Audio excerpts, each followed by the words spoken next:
빌레몬서 1장 7절입니다. 신약성경 351쪽입니다. 제가 갖고 있는 성경은 신약성경 351쪽 빌레몬서 7절입니다. 빌레몬서가 한 장밖에 없기 때문에 우리 1장 7절입니다. 다 함께 소리를 모아서 같이 봉독하겠습니다. 봉독합니다.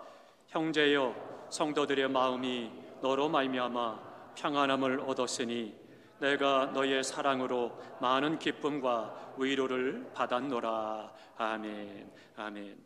오늘은 본문의 말씀으로 그리스도인의 모습에 대해서 말씀을 드리도록 하겠습니다. 본문에 등장을 하는 빌레몬이라는 사람은 원래 골로새 사람입니다. 인품이 좋고 온화한 성품을 갖고 있고요, 또 원만한 인격을 골고루 갖춘 아주 점잖은 신사였습니다. 이 빌레몬은 사도 바울이 제3차 전도 여행을 할 때 그때 예수님을 만나고 구원받고 예수님을 믿기 시작한 그 사람입니다. 그래서 바울이 에베소에서 복음을 전하는 그 가운데 이 집회에 빌레몬이 참여를 했습니다. 그곳에 참여해서 말씀을 듣고 은혜를 받아서 이제 구원을 받게 되고 주님을 섬기게 됩니다. 그래서 은혜를 받고 자기의 집이 있는 골로새 지역으로 돌아갔습니다. 그리고 그곳에서 열심히 신앙생활을 하고 또 복음을 전하기 시작을 했습니다. 그러다가 에바브라라고 하는 사람을 만나게 됩니다. 그래서 에바브라와 더불어서 함께 열심을 품고 신앙생활을 합니다. 그러는 과정에서 교회를 세워야 되겠다는 생각을 갖고, 그리고 이 빌레몬의 집에서부터 모여서 예배를 드리기 시작을 합니다. 그렇게 해서 이 골로새 교회라고 하는 교회가 태생이 된 겁니다. 그러니까 빌레몬에 의해서 그 집에서부터 예배가 드려지면서부터 이것이 점점 부흥해서 교회가 되고, 그 교회가 바로 골로새라고 하는 교회였습니다. 바울도 그 소식을 듣고 그래 틈날 때마다 골로새 교회에 가서 그들에게 복음을 전하기도 하고요, 특별히 골로새 교회에 대한 많은 사랑과 애착을 가지고 있었습니다. 이때 빌레몬이 열심히 기도하고 그의 삶 가운데서 은혜가 충만한 가운데 삶의 모습이 경건한 삶을 살았음을 볼 수가 있습니다. 신앙적인 성품과 온함을 풍겼고요, 평화와 평안함이 그의 얼굴에 나타났다라고 하는 것을 우리가 알 수가 있습니다. 사도 바울이 그 당시에는요, 지금 이제 막 골로새 교회가 부흥하고 성장하고 교회가 세워졌어요. 그 당시에 바울은 어디 있었느냐면 고린도 교회에서 목회를 하고 있을 때입니다. 그래서 고린도 교회에서 목회를 하는 동안 많은 어려움이 있었습니다. 왜냐하면 우리가 잘 아는 것처럼 고린도 교회가 많은 문제를 갖고 있었습니다. 여러 가지 문제가 있는데 그 많은 문제들 가운데 가장 바울을 고통스럽게 하고 힘들게 했던 문제가 뭐냐? 그것이 파당을 짓는 문제였습니다. 그래서 내 라인, 네 라인 해가지고 라인을 만들고 당을 짓고 이간을 시키고 그 안에서 갈등하는 거예요. 그러니까 교회 안에 그런 문제가 많으니까 참 힘든 거죠. 복음을 전하는 것도 어렵고 함께 사역하는 것도 어렵고 순간순간 힘들고 어려움에 처하는 거죠. 그러니까 어려운 일을 만날 때, 고통한 일을 만날 때마다 바울이 한 것이 있습니다. 바울이 순간순간 누굴 찾아갔느냐? 빌레몬을 찾아갔어요. 오늘 본문에 등장하는 빌레몬을 찾아가면 그에게 어땠느냐? 그의 얼굴을 보면서 위로와 격려를 얻었다는 거예요. 그래서 오늘 본문에 말씀하는데 바울뿐만 아니라 여러 성도가 빌레몬을 만나고 빌레몬을 보면서 그 안에서 위로받고 기쁨을 얻었다, 그렇게 기록하고 있는 것이죠. 그러니까 지금 바울이 빌레몬에게 그렇게 칭찬을 하고 있는 겁니다. 형제여, 너로 인해서 많은 성도들과 내가 기쁨을 얻고 위로를 받았노라, 그렇게 지금 칭찬을 하고 있습니다. 사랑하는 성도 여러분, 이것이 바로 그리스도인의 모습이라고 하는 것입니다. 신앙생활을 하면 할수록 우리의 신앙이 그런 그리스도의 모습으로 자꾸 만들어지고 성숙해 가야 된다라고 하는 거죠. 신앙 안에서 살아가던 빌레몬, 그의 얼굴에 그런 평화가 깃들고 경건한 모습이 만들어지듯이 우리의 신앙 가운데서도 오늘 우리의 얼굴에 이 같은 모습이 이루어져야 되는 것이죠. 사실은 설교를 준비하면서 오늘 성전에 돌아오는 모든 성도들에게 손 거울을 하나씩 선물로 드리시면 좋겠다, 그런 생각을 했어요. 그래서 다 손 거울을 보면서 함께 말씀을 들었으면 좋겠다고 생각했습니다. 왜냐하면 그 손거울은 내 얼굴을 비추고 내 얼굴의 모습을 보면서 나는 지금 어떤 상태에 있는가를 알 수 있기 때문입니다. 사람은 살아가는 데 있어서 중요한 것이 얼굴입니다. 그 사람의 얼굴이 굉장히 중요한 부분입니다.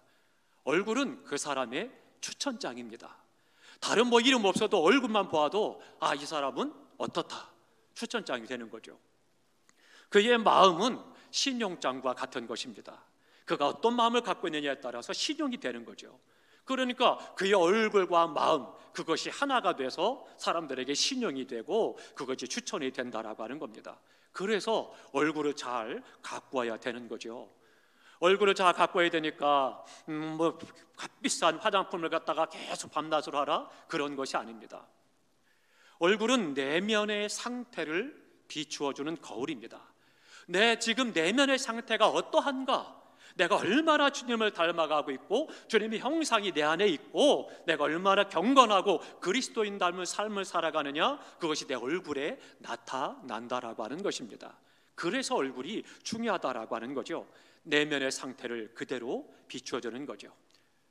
사람이 배가 부르면 어떻습니까? 배가 부르면 마음의 공복이 다 채워지면 행복한 마음이 들어요. 얼굴이 환해집니다. 마찬가지입니다. 내 심령의 은혜가 가득하고 감사함이 가득 담겼으면 내 삶에 만족함이 있고 또 기쁨과 감사의 모습이 드러나게 되어 있다라고 하는 거죠. 얼굴, 결국 내 내면의 상태, 내 영적 상태를 보여주고 있기 때문입니다. 링컨이 어느 날 대통령 때에 추천을 받아서 한 사람을 써달라는 요구가 왔어요. 그래서 링컨이 그 추천받은 사람을 만났습니다. 그리고는 그 얼굴을 보고 한마디로 거절을 했습니다. 그랬더니 추천한 사람이 와서 이야기합니다. 대통령, 왜 그 사람을 거부하십니까? 물었습니다. 그때 링컨이 이렇게 대답했다고 합니다. 그 사람 얼굴을 보니 얼굴에 진실성이 없습니다. 얼굴에 진실성이 없다는 것은 그가 삶을 진실하게 살지 않았다는 것을 보여주는 겁니다. 그래서 거절했습니다. 그렇게 이야기를 했다라고 합니다. 생활에 진실하지 않으니까 그의 얼굴에 진실성의 모습이 만들어지지 않은 거죠. 그러니 링컨이 말한 것이 그겁니다. 사람이 나이가 40이 되면 자기 얼굴에 대해서 책임을 져야 된다는 거죠. 그런 부분이 맞는 이야기입니다. 아무리 그 사람이 좋은 얼굴을 타고 태어났다 할지라도 그 사람 속에 무엇이 들어있느냐, 그 사람 마음이 어떤 생각을 하고 있느냐, 그가 어떤 삶을 살아가고 있느냐에 따라서 그의 얼굴이 달라진다라고 하는 겁니다. 잘났느냐 못났느냐, 많이 갖고 있느냐 그렇지 아니하냐, 많이 배웠느냐 못 배웠느냐, 그것과는 무관한 것이죠. 얼굴은 성형수술을 한다라고 해서 되는 것이 아니다라고 하는 겁니다. 그에게 풍겨나오는 그런 평안함과 온화함과 인격적인 부분이라고 하는 것은 삶을 통해서 그 내면이 그대로 드러나게 되는 거죠. 그렇기 때문에 기도 생활을 하고 경건한 마음과 깨끗한 마음을 지니고 살아가는 것이 중요하다라고 하는 겁니다. 그의 삶의 형편, 내가 지금 어떤 상황에 있느냐, 시험이 있느냐 없느냐, 환난이냐 고통이냐 질병이 있느냐 없느냐, 많은 것을 갖고 있느냐 없느냐, 건강하냐 병약하냐 상관없습니다. 그것이 아니라 그의 얼굴에서 평화로움이 나타나고 온화함이 깃들고 경건한 얼굴이 만들어져야 된다라고 하는 겁니다. 빌레몬의 얼굴이 바로 그렇게 만들어진 얼굴입니다. 그러니까 바울이 힘들 때마다, 목회하면서 고통에 처할 때마다 그에게 찾아가서 함께 차도 마시고 밥도 먹으면서 이야기 나누면서 그의 얼굴을 보고 위로도 받고 기쁨을 얻었다, 그렇게 말씀을 하고 있는 것이죠. 많은 사람들에게 위로를 주고 화평을 주고 평안을 주는 사람, 바로 빌레몬의 삶이요 그의 얼굴이었다라고 하는 것입니다. 이 얼굴이 바로 우리 그리스도인들의 모습이 되는 거죠. 사랑하는 성도 여러분, 날마다 말씀을 생각하고 기억하고 기도 생활에 힘쓰고 언제나 감사한 마음을 갖고 생활을 해야 되는 것입니다. 나의 얼굴에서 나의 현재의 삶이 그대로 드러나게 되어 있기 때문입니다. 오늘 댁에 돌아가시면 거울 앞에 서서 자세히, 아주 세밀하게 나의 얼굴을 살펴보시기 바랍니다. 요즘에 나의 삶이 어떠한가 얼굴에 그대로 볼 수가 있을 것입니다. 또 한 가지 우리 그리스도인을 보시면요, 얼굴을 잘 가꿀 뿐만 아니라 삶의 모습을 또한 잘 가꾸어야 된다라고 하는 겁니다. 사람이 가장 아름다울 때 언제일까요? 또 주변 사람들이 나에게 와서 아름답다, 참 멋있다라고 이야기할 때 언제일까요? 럭셔리한 옷들로 과치장을 했을 때가 아닙니다. 땀을 뻘뻘 흘리면서 열심히 일할 때, 그때 사람들이 정말 멋있다, 아름답다라고 이야기를 하고 인식을 하죠. 우리가 또 주변 사람들이 어떻습니까? 그 사람이 땀 흘리며 열심히 일하는 모습 보면 참 멋있다, 참 귀하다, 그런 생각을 하게 됩니다. 그리스도인도 마찬가지입니다. 일하면서 열심히 일하는 사람의 모습을 세상 가운데 보여주는 그런 삶의 모습을 가꾸어 가야 되고, 그런 삶을 살아가야 된다라고 하는 겁니다. 그래서 잠언에 뭐라고 그래요? 열심을 품거라, 근면해라, 열심히 일하라라고 계속해서 말씀하고 있는 것입니다. 열심히 일하는 사람, 가장 아름다운 부분이 바로 어느 부분이냐? 그 사람이 일한 부분입니다. 열심히 일한 부분을 보면 그의 삶을 알 수가 있고, 그것이 너무나도 아름답고 귀한 것을 볼 수가 있습니다. 저는 사람들의 손 가운데서 마더 테레사 소녀의 손이 굉장히 아름답고 또 성스럽기까지 하다라고 느낄 때가 있었습니다. 테레사 소녀가 우리나라를 방문했습니다. 그리고 고아원에 찾아갔어요. 그리고 고아들과 함께 있으면서 식사 시간이 됐습니다. 함께 식사를 하는데 두 손을 모으고 테레사 소녀가 기도를 합니다. 근데 어느 기자가 그 순간을 놓치지 않고 기도하는 순여자 테레사 소녀의 손을 사진을 찍었어요. 그래가지고 그걸 확대를 해서 신문에 실었습니다. 그 모습이 얼마나 아름답고 성스럽기까지 한지 모릅니다. 그것이 아름답기 때문에 합니다. 아주 손톱을 예쁘게 잘 다듬고 여러 가지 장식을 했고 깨끗하고 아름답기 때문에 아닙니다. 부드럽기 때문이 아닙니다. 그 소리는요, 마치 죄송하지만 원숭이 발가락처럼 생겼습니다. 그 모은 두 손이 마디마디가 딱딱하고 굳어지고 또 거기에 분살이 배겨서, 그래서는 그렇게 아름답지 않은 그런 손이었습니다. 그렇게 마디가 굵고 거칠고 일그러진 손이었지만 그 손이 그렇게 아름답고 성스럽게까지 보였습니다. 왜 그럴까요? 어려움 당한 사람, 곤란에 처한 사람, 힘든 사람들, 고아들을 위해서 많은 수고를 하고 일을 했기 때문이죠. 그의 평생의 수고와 헌신이 그 손에 나타나 있는 거죠. 우리 얼굴은 또한 어떻습니까? 테레사 수녀의 얼굴에 보면 주름이 굉장히 유난히 많습니다. 깊게 패어있는 그 주름. 그런데 그 주름의 모습을 보면서 웃을 때는 너무나도 환하고 온화하고 아름다운 것을 볼 수가 있었습니다. 우리 여성분들 제발 그러지 않았으면 좋겠어요. 웃어야 되는데 주름질까 봐 웃지 못하는 거 참 안타깝습니다. 그래서는 웃어야 되니까 참지 못해서 어떻게 해요? 딱 잡고 웃는 거죠. 호호 하고 웃으시는 거예요. 주름지면 어때요? 오히려 주름진 아름다움이 있습니다. 나이에 맞게, 연륜에 맞게 주름지면서 함께 웃고 울어가면서 그 안에서 살아갈 수 있다는 것이 멋지고 아름다운 거죠. 그렇기 때문에 우리의 삶을 통해서 웃어야 되는데 웃지 못하는 어리석은 자가 되지 마시고, 그리고는 집에 돌아가서 거울 앞에서 오늘 주름이 하나 들었네 해가지고는 밤새 고민하다가 못 자는 것이 아니라 나누고 베풀고 섬기면서 주님의 인격을 안에 충만함으로 그 안에서 감사가 있고 감격이 있고 그 안에 성경의 거룩하심이 드러나게 되고 인격이 성숙해지고 온화함과 평안함이 나타나는 그런 얼굴과 삶이 돼야 된다라고 하는 거죠. 우리 그리스도인들은요, 삶도 가꾸어야 된다라고 하는 겁니다.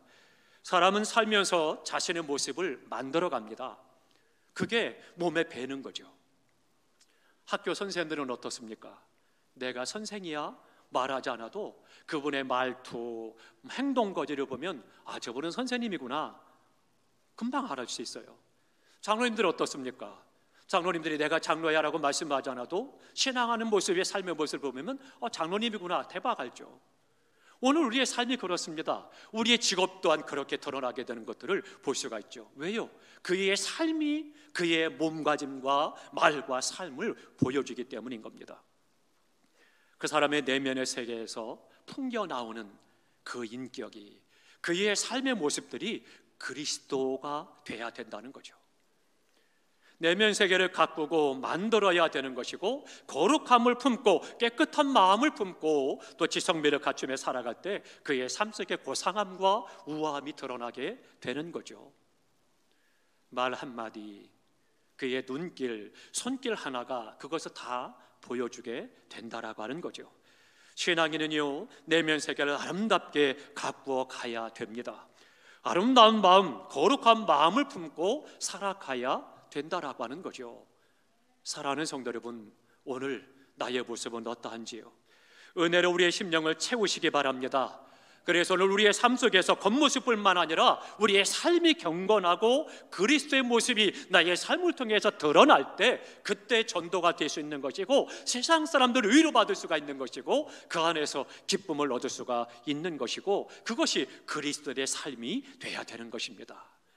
세상이 우리를 볼 때 이 빌레몬과 같이 위로받을 수 있고 기쁨을 얻을 수 있기를 주님의 이름으로 축원합니다.